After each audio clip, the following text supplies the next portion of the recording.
এই বাংলাদেশ ধ্বংস হলো, এটার পক্ষে আপনার কোনো বক্তব্য নেই। আপনি এদিকে ইসলামী রাজনীতি করার কথা বলেন, বিএনপি যে নির্বাচনের বড় কথা বলে, বিএনপিতে কোনো কাউন্সিল এসে, বিএনপিতে কোনো নির্বাচন এসে, দর্শক আপনি যখন ইসলামকে ব্যবহার করেন আপনার ক্ষমতাকে বৈধ করার জন্য, তখন এটা তার ইসলাম থাকে না। আচ্ছা, আমি প্রথম আগের প্রশ্নে যাই। আমি আপনার দর্শকদের জন্য খুব সহজ বোঝার জন্য একটা উত্তর দিই। ধরেন একটা শুঁড়িখানাতে বুঝেন, যেখানে মদ খায়, শুঁড়িখানার সামনে যদি লিখি ইসলামী শুঁড়িখানা, এটা ইসলামী হবে? হালাল ফুডের মতো আর কি। কেন? আমি যদি বলি ইসলামী শুঁড়িখানা, হবে না তো। ঠিক ঠিক তেমনি আধুনিক রাষ্ট্র ইসলামের সঙ্গে সাংঘর্ষিক। আধুনিক রাষ্ট্রের ধারণা, ইসলামের যে মূল যে তার যে প্রস্তাবনা, রাষ্ট্র না, রাষ্ট্র তো প্যারাসাইট। সমাজের ধারণা হচ্ছে সমাজ, ইসলামী সমাজ আছে, ইসলামী রাষ্ট্র বলে কিছু নাই, কিন্তু ইসলামী খেলাফত আছে। কথা খেয়াল করেন, কিন্তু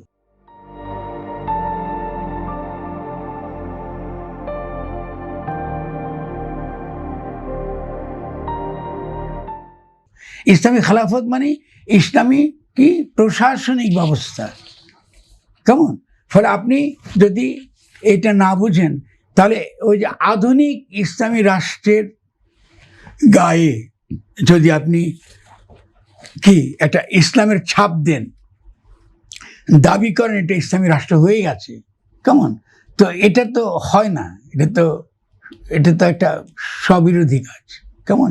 তারা আমাদের বরং যেখানে প্রশ্ন করতে হবে যে আমাদের এখানে ন্যায়ভিত্তিক সমাজটা আমরা কি করে করব, ন্যায়ভিত্তিক সমাজ আমরা কি করে জনগণের খাদ্য সার্বভৌমত্ব নিশ্চিত করব, তার ভূমির উপর অধিকার নিশ্চিত করব, আমরা কি করে জুলুম করব। যেমন আমি একটা ছোট্ট উদাহরণ দিই।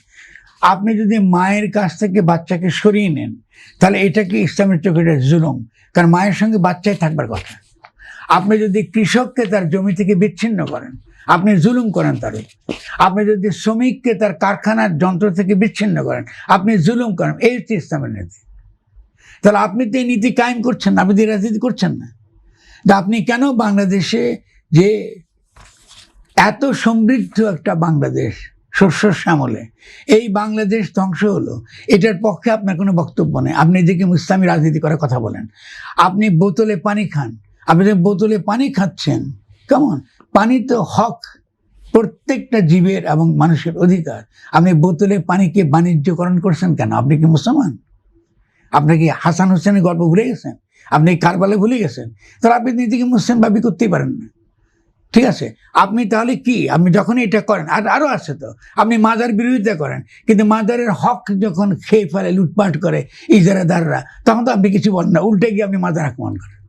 তারা দেখা যেতেন প্রত্যেকটা আচরণ ইসলাম বিরোধী। তা আপনি কি মোসাদের এজেন্ট না ইন্ডিয়ান এজেন্ট না মার্কিন এজেন্ট, আমি কি করে বুঝবো? কারণ আপনার সাথে ইসলামের কোনো সম্পর্ক নাই তো। ইসলাম তো হকের রাজনীতি করে, ন্যায়ের রাজনীতি করে। আপনি যদি কারোর সঙ্গে মতবিরোধ হয়, তাও তো ইসলাম বলে রাখুন দিন। আপনি বলছেন যে অনেক ইসলামী দল নিজেদের ভিতরে গণতান্ত্রিক না, কোথায় অগণতান্ত্রিক, একটু যদি ব্যাখ্যা করেন। না, গণতান্ত্রিক তাদের, গণতান্ত্রিক মানে তাদের যে আমরা যেটাকে প্রথাগত অর্থে গণতন্ত্র বলি, যে আপনি তাদের যে কাউন্সিল হওয়া, নির্বাচন হওয়া, পরামর্শ সভাগুলো করা, তো অনেক দল তো এটা মানেই না। ওটা তো একটা তারা ব্যক্তি কেন্দ্রিক দল আছে না, অনেকগুলো দল তো রয়েছে, সেগুলো তো এটা তো আছেই, ঠিক না? এটা তো আমাদের রাজনৈতিক দল আছে। আমি ছোট কেন ইসলামী দলকে একা দোষ দেবেন কেন?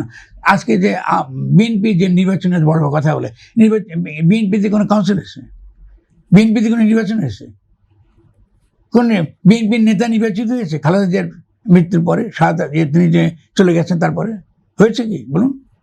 তাহলে বিএনপি কি গণতান্ত্রিক দল?